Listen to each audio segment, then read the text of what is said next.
Hi guys, and welcome back to my channel. If you are new here, I'm Lexi. It's nice to meet you. We've gained some new friends, so that's super exciting. If you've not subscribed, please go ahead and do that. And then yeah, so today's video is kind of fun and exciting. It's something I've wanted to try for a while, and that is like a DIY tie-dye at home. And I've done tie-dye like at school and like stuff like that, but I've never done it at home, which is like regular dye.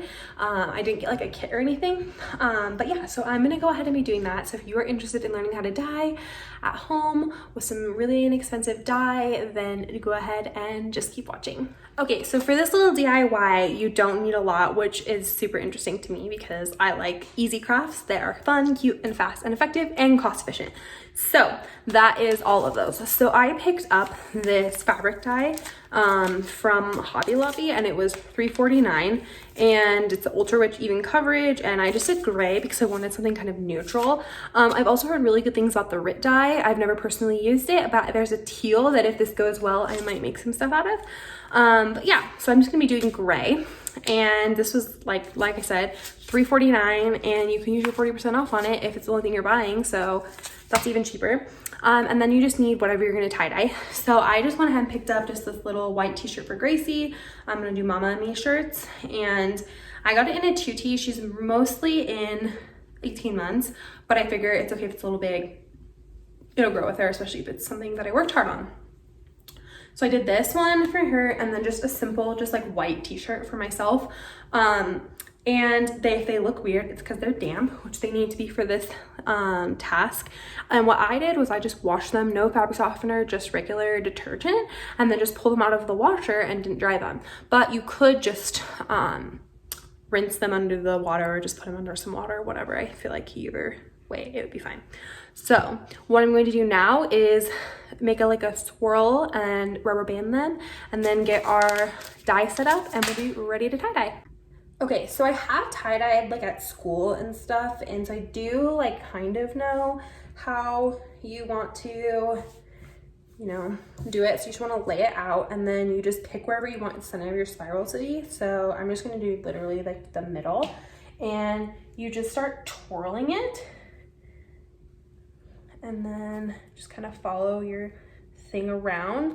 And then you'll take, the other thing I forgot to mention, you'll need is rubber bands.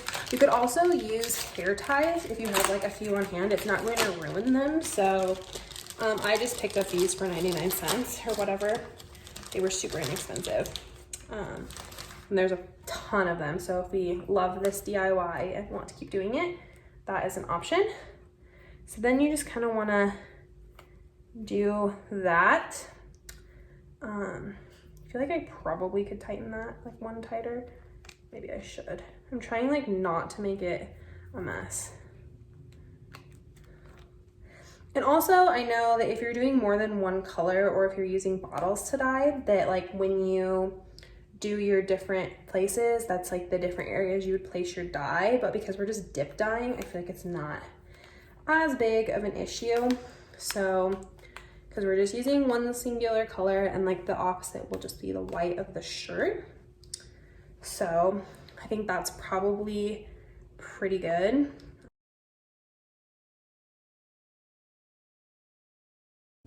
Okay, so now we have our t-shirts ready to go, and I'm just gonna follow the instructions on the dye. So it just says to fill a bowl or stainless steel sink with 1 gallon of steaming hot water, and then stir in some salt, 4 tablespoons, and then pour in your dye packet and stir until dissolved. And then you just submerge and you stir it continually for 15 minutes, and then occasionally for 45 minutes. And then you rinse the fabric in cold water, and you just wash it in warm water and then dry away from direct sun. I just plan on going ahead and doing this, mixing it for 15-ish minutes, then letting it sit, stirring it occasionally, and then I'm just gonna go ahead and pull it out, let it dry in the bathtub, and then I'll wash it. Letting our hot water get heated up. It gets very hot, so I think it'll be plenty hot enough to be steaming. And then I'm just gonna use this measuring cup. So a gallon is 16 cups, and this holds 4 cups. So I'm just gonna do 4 of these, and that will be my correct measurement. I'm gonna go ahead and add my salt and pour in my dye.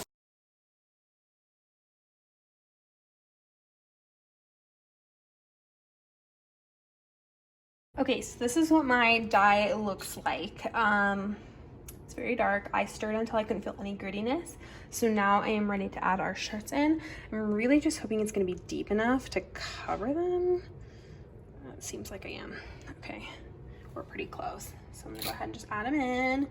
And then we have to continually stir for 15 minutes. So that's what I'm gonna go ahead and do. Okay, so it's about time to move these. They've been soaking for about 45 minutes, and I've been stirring them occasionally, and I'm ready to rinse them in cool water, and then we'll be able to let them dry.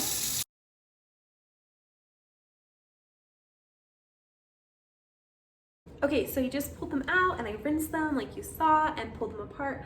And honestly, I'm super, super happy with how they turned out. I rinsed them with cold water so there's no more dye on them, and then I'll wash them in warm water tomorrow. But they turned out super good. They're not gonna change any from when I washed them, which is good. I love them, and I think eventually I would like to put some vinyl on them. So I might just include that in this video too and just post it tomorrow after I do that, and you guys can see the final product. So I will show these when they have been washed and dried, and then we'll put vinyl on them and they will be ready to go.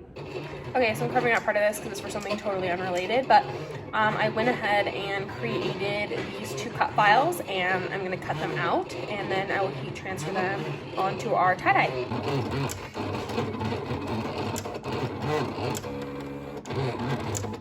Okay, so I have my little iron-ons ready to go, weeded, and they are ready to be pressed on. So I'm gonna go ahead and get my iron heated, and then we'll be ready to press them, and our shirts will be finished. So this is what our shirts look like after they've been dried. I really like how they turned out. Okay, so I went ahead and put our little mama and babe on our shirts, and I love how they turned out. I'll probably style mine tied because I did do it oversized, but I'm really happy with how they turned out. Alright guys, so if you made it to the end of the video, please like and subscribe. This was super fun doing tie-dye at home.